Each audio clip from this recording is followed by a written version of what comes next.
नमस्कार, news 4 nation में आपका स्वागत है और मैं हूं आपके साथ युवराज। नीरव मोदी हीरे जवाहरात का वो कारोबारी जो भारत सरकार के लिए जनवरी 2018 से वांछित है। ऐसा इसलिए क्योंकि उसने जिस तरह का घोटाला भारत के बैंकों से किया है वह उल्लेखनीय है। पीएनबी बैंक घोटाला, इसे शायद कोई भी नहीं भूल सकता है।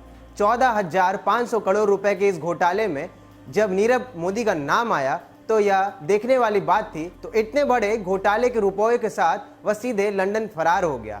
इसको लेकर भारतीय सरकार के हाथ पैर फूलने लगे और फिर विपक्ष में बैठी सभी पार्टियों ने केंद्र सरकार को घेरना भी शुरू कर दिया। तो नीरव मोदी के लिए यह एक बुरी खबर है कि अब लंदन के वेस्टमिंस्टर कोर्ट ने उन्हें भारत लाने के प्रत्यर्पण की मंजूरी दे दी है और इसकी मंजूरी के लिए अब वहां की गृह मंत्री प्रीति पटेल को फैसला लेना है। आइए अब इस खबर को विस्तार से जानते हैं और देखते हैं कि नीरव मोदी के लिए अब आगे आने वाले दिन कैसे होने वाले हैं।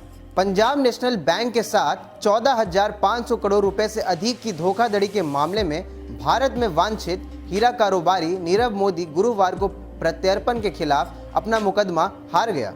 लंदन के वेस्टमिंस्टर मजिस्ट्रेट कोर्ट में जिला जज सैम्यूल गुजी ने उसके खिलाफ फैसला सुनाया है। नीरव मोदी लंदन की वेंट्सवर्थ जेल से वीडियो कॉन्फ्रेंसिंग के जरिए सुनवाई में शामिल हुआ। अदालत के इस फैसले से उसे भारत लाना जल्द संभव हो सकता है। भारतीय विदेश मंत्रालय के एक अधिकारी ने कहा कि इस बारे में ब्रिटेन से संपर्क किया जाएगा।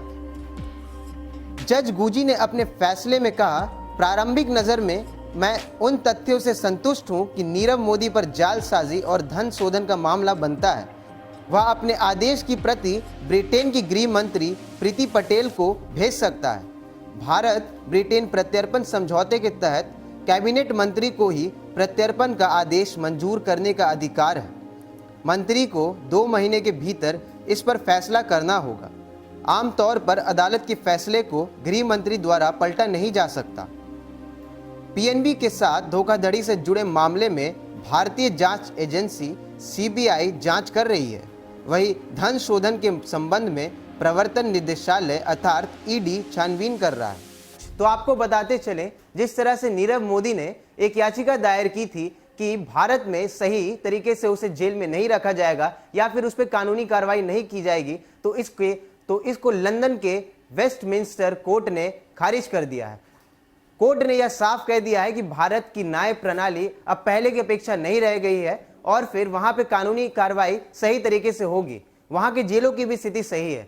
वहीं दूसरी तरफ नीरव मोदी के बाद जिस तरह से आवाज उठ रही है विजय माल्या के प्रत्यर्पण की, तो वह भी देखने वाली बात होगी कि इस केस के बाद अब विजय माल्या का क्या होता है। वहीं नीरव मोदी की बात की जाए तो गृह मंत्री प्रीति पटेल के हाथ में है कि वह उसके प्रत्यर्पण पर हस्तांतरण करती है या नहीं। लगातार खबरों में बने रहने के लिए आप देखते रहिए न्यूज़ 4 नेशन। यहाँ आपको मिलेगी खबरों से भी आगे।